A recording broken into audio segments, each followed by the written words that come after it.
The Pears Foundation donated 1.5 million to Birkbeck in 2000, which facilitated both the establishment of the Pears Institute for the study of anti-Semitism and the relocation of the Weiner Library to the Birkbeck campus.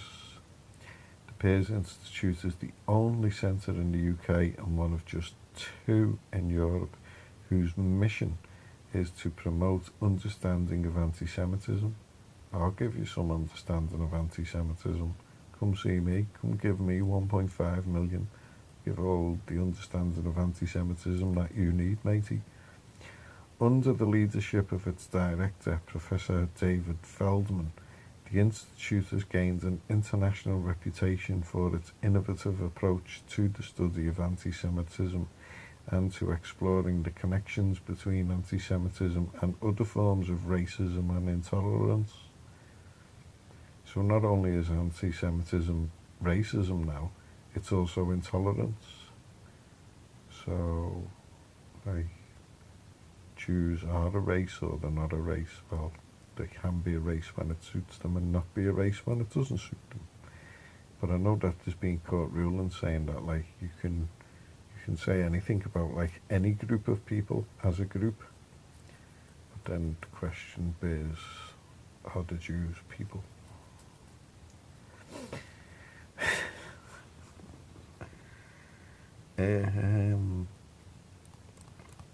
It was held path-breaking interdisciplinary conferences. It has held path-breaking interdisciplinary conferences and published widely, and yet no one's ever heard of it.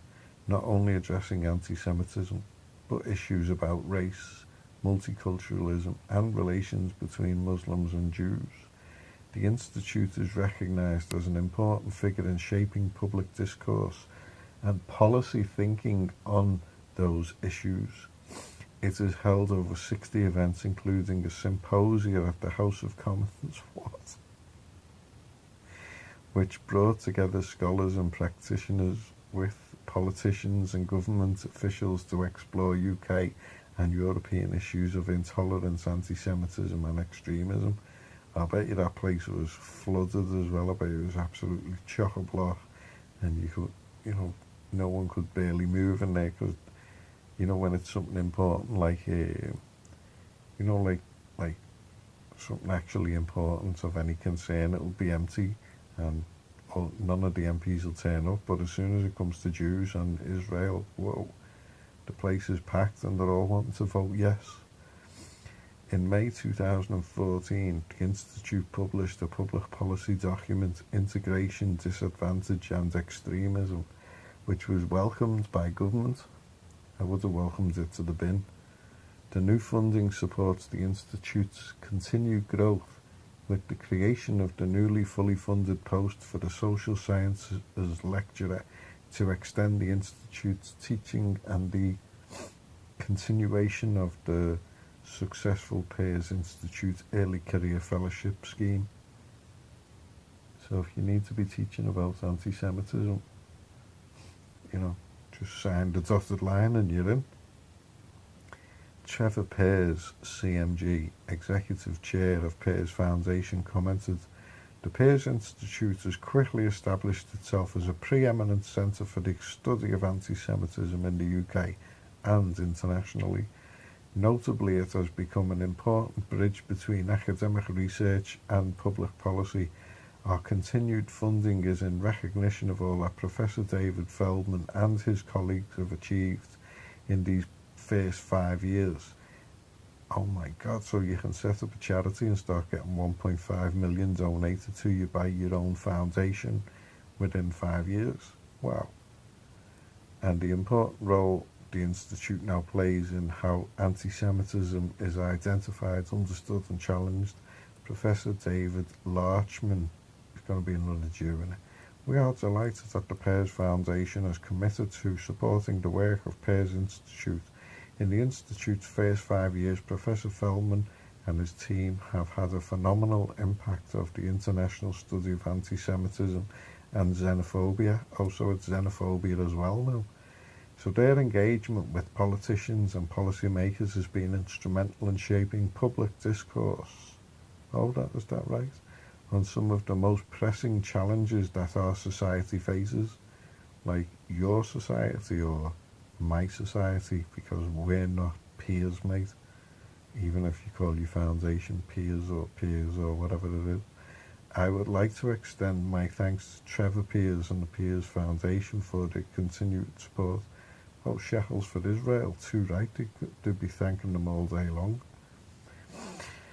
So, Professor David Feldman, the continued and additional funding from Peers Foundation is a tremendous vote of confidence in our work, and we are extremely grateful for the Foundation's vision and commitment to seeking to address the challenging issue of anti-Semitism.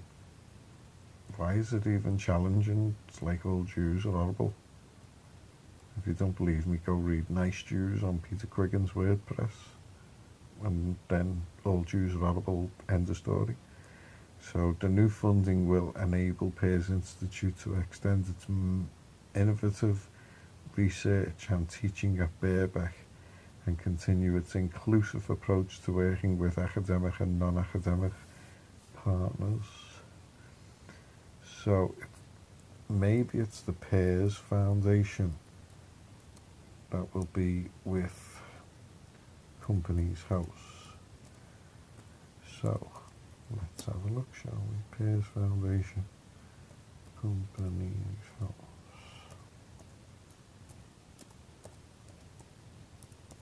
Like, you do understand what the comprehensive annual thingies blah blah reports are, don't you?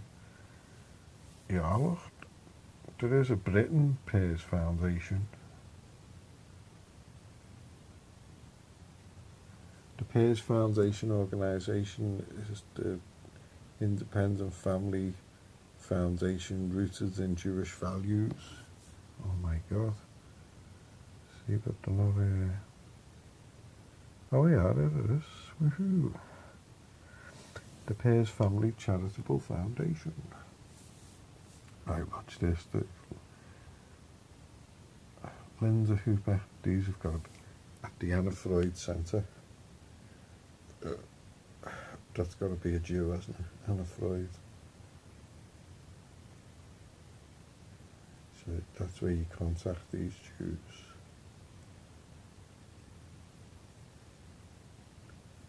So they're not dual nationality, or they're not, it's not claimed that the Jewish nationality. Let's see how many of them there are, but it is loads of them.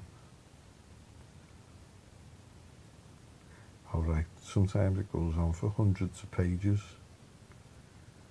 Let's have a look at the Anna Freud Centre. I'd close them tabs, but it'll take absolutely eons to go through them all, because like every page has got to load, before you get to be able to close it. Just need to keep my eye on that tab. There we are, the Anna Freud. Oh, for children. So it's a mental health research centre. Oh, Jews and mental health. No, not good.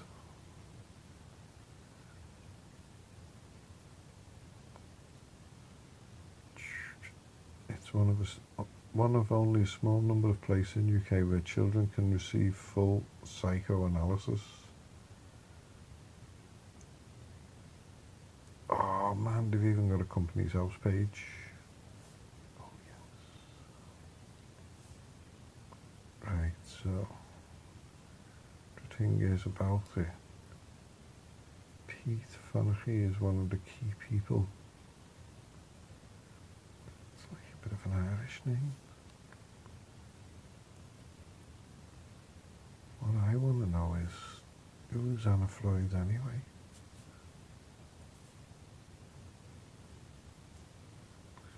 So, oh God, that's one of them Jews. Look at that. Anna. Oh, they're the worst types. She was a lesbian feminist Jew, survivor, All her family except her father was killed in the Holocaust. She's an Austrian-British psychoanalyst. Doesn't even say she's a Jew. Oh my God. She's the sixth and youngest child of Sigmund Freud and Martha Bernays. And Bernays is the man who got women smoking.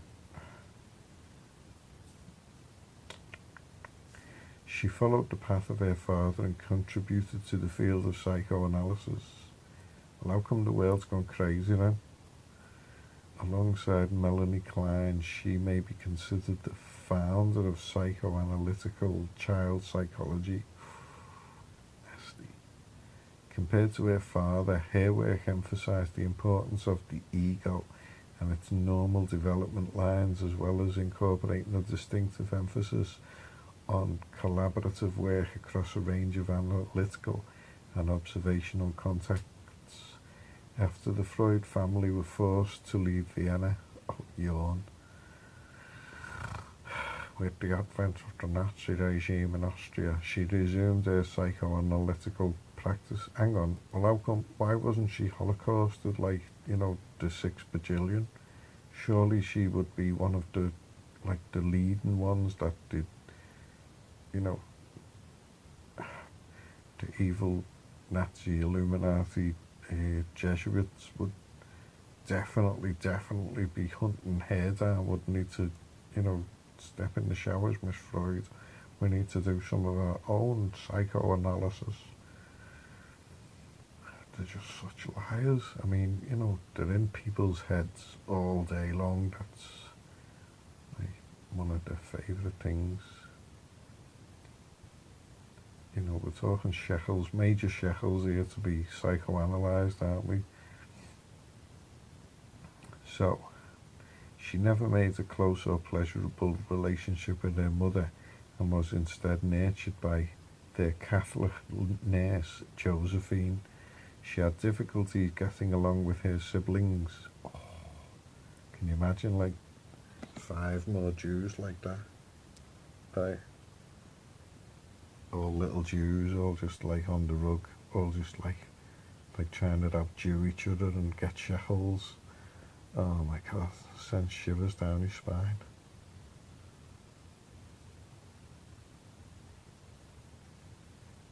Is it dead?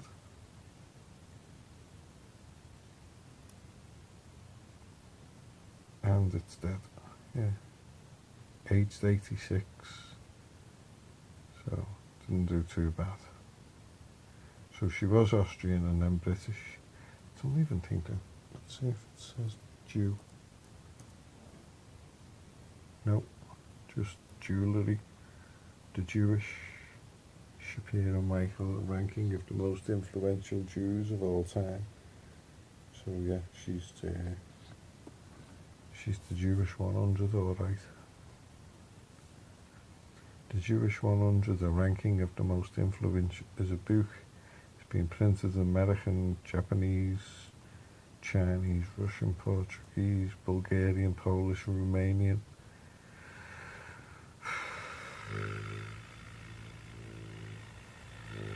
Another Shapiro, Michael Jeffrey Shapiro, the son of Kaitzner band clarinetist Michael Shapiro, was born in Brooklyn.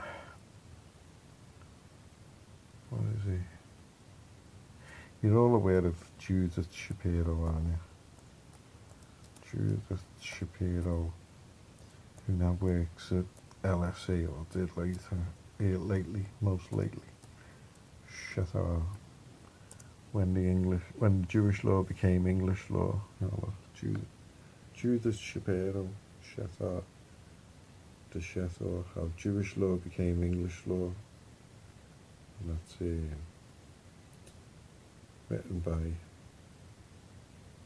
said to be written by her. And I've never seen her deny it. You talk about the protocols, or what is it, the International Jew? Well, this is a bona fide International Jew. So she was the first Barnard president educated in the New York public schools. Her mother taught Latin and was a librarian in the school system. She's a magna cum laude graduate of Brandeis University in Massachusetts. She received a PhD in anthropology from Columbia University. She began a teaching career at University of Chicago. She was the first woman appointed to the Department of Anthropology and moved to Bryn Mawr, whatever that is a women's liberal arts college in Pennsylvania, founded as a Quaker institution. It's one of the 7 sister colleges of the Tri-College Consortium. The college has an enrollment of about 1,350 undergraduate students and 450 graduate students, and that's who she teaches up. So she's written many scholarly articles on gender differentiation, social theory, and missionization based on her field research in lowland South America, notably along the Tapirape and the Yamamani Indians of Brazil. Oh my God, like no one's safe as you just sitting there, like eating some guano or whatever it's called, and next thing a Jew comes out the bush and it's like, hello, I'm a Jew, and I'm gonna Jew you. You'd be like, oh, right, nice to meet you, I think.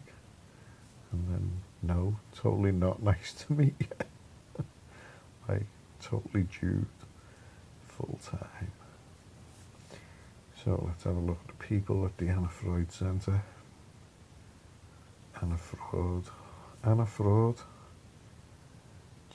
28 officers, 16 resignations. Oh, imagine working there though. Wonder who the head Jew is. I reckon that's him there. Dr. Vyacheslav. Bet he's a Jew. Sounds like a proper